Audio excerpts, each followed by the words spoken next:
Hello, everyone. Welcome to Developing Palates. I'm Aaron Loomis, coming to you from the Drew Estate Studio. With me today is Jiunn, Lou, Seth, guys, John McTavish. How you guys doing this evening?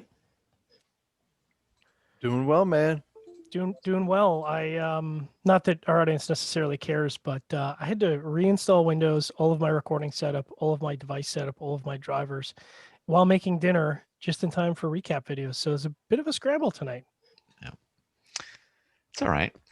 Scramble. So today we are talking about the Tatuaje Cabaiguan number 52. Cigar is, I guess, Rothschildish, 4 3/8 by 52, I think is how it measures out. Comes out of the My Father factory in Nicaragua. Wrappers from Ecuador, binder and filler both from Nicaragua. Blended by Pete Johnson. Price point is $9.25. Cigar was released in October of 2020. And we picked this cigar up from Lake Country Cigars. So go to lccigars.com and you can give them a call. And they got a great selection of cigars and they'll hook it up and ship it out to you. So with that all out of the way, Jiunn, what was your overall experience like with the cigar? It was average, like most cigars we smoked this year. This is no different. I got a lot of this like sour citrus, stale, kind of a roasted nuttiness thing going on, cedar, red pepper. So it was a lot of like earth spice kind of and some like sour citrus fruit driven. And I got like no sweetness out of this profile, which was probably the most disappointing part for me. All right, Seth, what were your overall thoughts? Yeah, I mean, I thought the cigar was just probably around average, maybe a little bit below. Jiunn mentioned some like citrus qualities. The second third of mine really had a lot of like mineral, spice, and citrus qualities, but it wasn't really pleasant. That was like the down point of the cigar. But the first third started out with some like just cedar, hay, cream notes, a little bit of spices. Just kind of, started out average. I had a bad second third, which was kind of, I probably need to smoke more of these. In the final third, trying to make a push to kind of come back, but it didn't do much. All right, John, what were your thoughts? I mean, I'll agree with the consensus here that overall average. I thought the first third for me started out pretty good. Medium plus baking spices, some cedar that Seth mentioned. I didn't get any of the citrus, but I did get a little bit of graham cracker as it kind of settled down. So for me, the first third was good.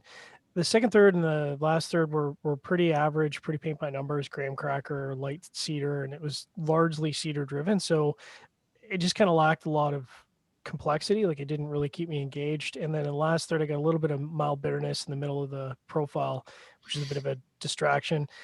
Construction was great. It burned really well. Although I don't know if you guys noticed this, the ash, if you care, the thing was flaking ash like all over the place. Like I was wearing ash all the review.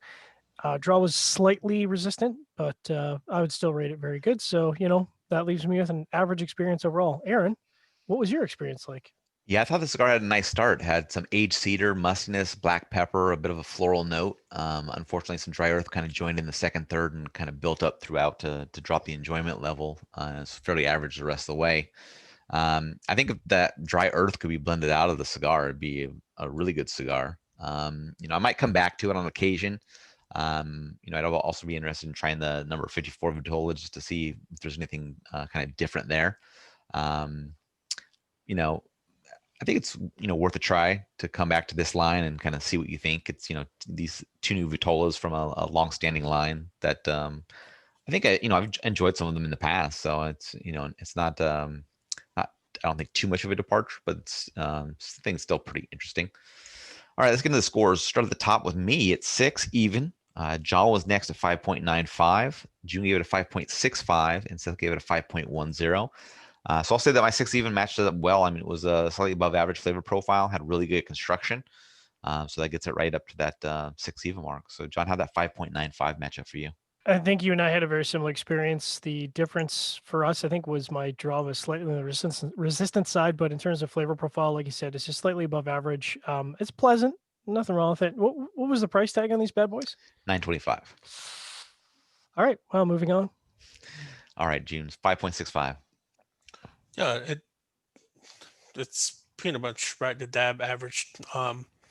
I did have that flowery ash thing that you did as well, John, but not to the point where it was really annoying. It fell everywhere. Or maybe I was so mesmerized by the Behike 52 size and the flared tip that Tatuaje copied. That was a nice artisanal touch. Yeah. So, but yeah, it was completely average. There's so many Connecticut shades out there, and that's good. This is not one of them. All right, Seth, 5.10. Dude, when you say like the Cabaiguan, do you mean like Pete's Cabaiguans aren't good Connecticut's, or just like this one's not a good Connecticut? I think. Sorry, I should revert back. I've had some good Cabaiguans, but I don't think this thicker ring gauge is the better ones. Yeah. I don't like the blend. I was kind of disappointed. I was really hoping to be really good because it's a great size. But I was really disappointed with the blend. I think some of the older Cabaiguans deliver better qualities. But the packaging's awesome. Yeah, it's kind of, this is like a take on the Kai d'Orsay kind of look, right? Is that the? Oh, totally. Yeah. So I mean, or Yeah, the original Behike 52 sizes, right? no, that's which- flat. which Those has are the flat. worst these are, QDO. no, these are that's Atelier. This is like K d'Orsay, and K d'Orsay launched All the new ones, yeah. they launched some new sizes. Yeah. But That's Pete's true. always been honest with everyone about that, though. Like he's never been like, no, that was not my intention. So I think the bands are great. So I just disappointed in the blends. Agreed. I thought the Which flavor I gotta profile. say, Oh, go ahead. sorry, I was just gonna say, I feel like typically I find Connecticut's tend to actually do better in the larger ring gauges. So I was kind of surprised that this didn't do better in the larger ring gauge. But personal experience aside, yeah. I mean, I thought the flavor profile Go ahead. was kind of reaching into that, kind of get into the Cuban range, at least for what I experienced with some of that those floral notes and things like that. So, I mean, that's why I thought that if he could, kind of maintain that profile from longer in the cigar, it'd work out. But I don't know. Just too many cigars this year and last couple of years have been just kind of front runners up at that first third, and then that's it. So I don't know how they can try to maintain these blends a little bit better throughout the smoking experience. So any other final thoughts from you guys? All right. If you just catch this video on YouTube, be sure to subscribe to us, but also check out the full written review on the website, developmentpalace.com. Follow us on all the social media channels, and you can catch all of our review recaps on podcasts, iTunes, Google Play, and Podbean. Thank you for tuning in. We will catch you on the next one.